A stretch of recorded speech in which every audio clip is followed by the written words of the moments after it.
Assalamualaikum, saya Rudiana, salah satu pengajar bahasa Inggris di SMA Negeri 1 Ciampel, Kabupaten Karawang. Kesulitan siswa dalam memahami bahasa Inggris mengakibatkan motivasi belajar siswa menurun. Salah satu aspek yang menjadi momok sebagian besar pembelajar bahasa adalah tata bahasa atau grammar. Padahal grammar menjadi sebuah tujuan yang perlu dicapai oleh pembelajar bahasa untuk menjadi seorang penutur dan penulis yang baik. Grammar atau tata bahasa dalam bahasa Inggris adalah aspek yang penting dalam mempelajari bahasa Inggris. Salah satu cara untuk mengatasi kesulitan ini adalah dengan Grammar Translation Method atau disingkat menjadi GTM. Grammar Translation Method merupakan metode pembelajaran konvensional yang berfokus pada tata bahasa dengan menggunakan bahasa ibu sebagai bahasa pengantar. Penggunaan bahasa ibu dalam mengerjakan grammar dapat mempermudah siswa sebagai pembelajar bahasa asing tingkat awal maupun menengah dalam memahami aturan-aturan dalam tata bahasa tersebut atau grammar tersebut. Sementara itu, pemberian contoh soal dan penerjemahan kalimat, frasa maupun kosakata secara dui bahasa sebagai langkah awal pembelajaran grammar. Grammar tersebut di sini saya hendak menyampaikan bahwasanya dalam materi pengajaran kelas 10 terdapat materi mengenai descriptive text yang notabene melibatkan konsep simple present tense. Dalam menyampaikan konsep simple present tense, saya sebagai guru melakukan hal-hal berikut ini.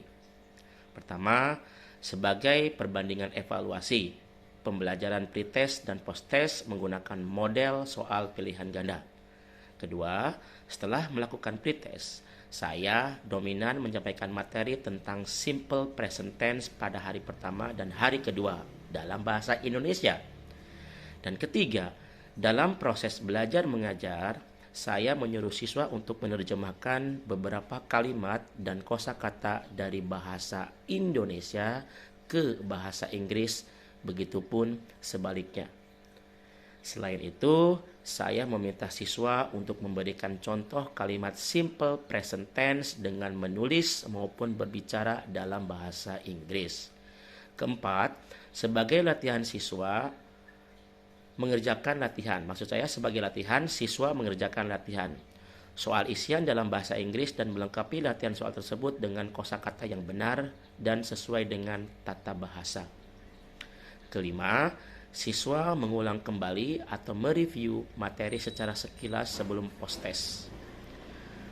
Kelebihan metode ini adalah bahwa pertama, ketika kata dan frasa bahasa Inggris diterjemahkan ke dalam bahasa ibu, siswa lebih mudah dan lebih cepat memahami kata dan frasa tersebut. Kedua, Grammar Translation Method mengembangkan kemampuan menerjemahkan. Ketiga, metode ini dapat membantu anak-anak untuk mengingat kata-kata bahasa asing dan terjemahannya tentu. Keempat, penggunaan bahasa ibu secara efektif membantu anak-anak dalam pemahaman kosakata bahasa Inggris. Kelima, kata dan frasa dipelajari dan dijelaskan secara mudah dengan cara menerjemahkan. Keenam, bahasa ibu sebagai bahasa pengantar membantu siswa belajar tata bahasa Inggris.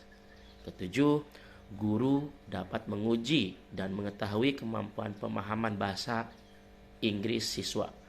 Kedelapan, grammar bahasa Inggris dapat diajarkan dengan cara membandingkan grammar tersebut dengan grammar pada bahasa ibu. Demikian cara saya dalam mengatasi kesulitan belajar grammar bahasa Inggris. Wassalamualaikum warahmatullahi wabarakatuh.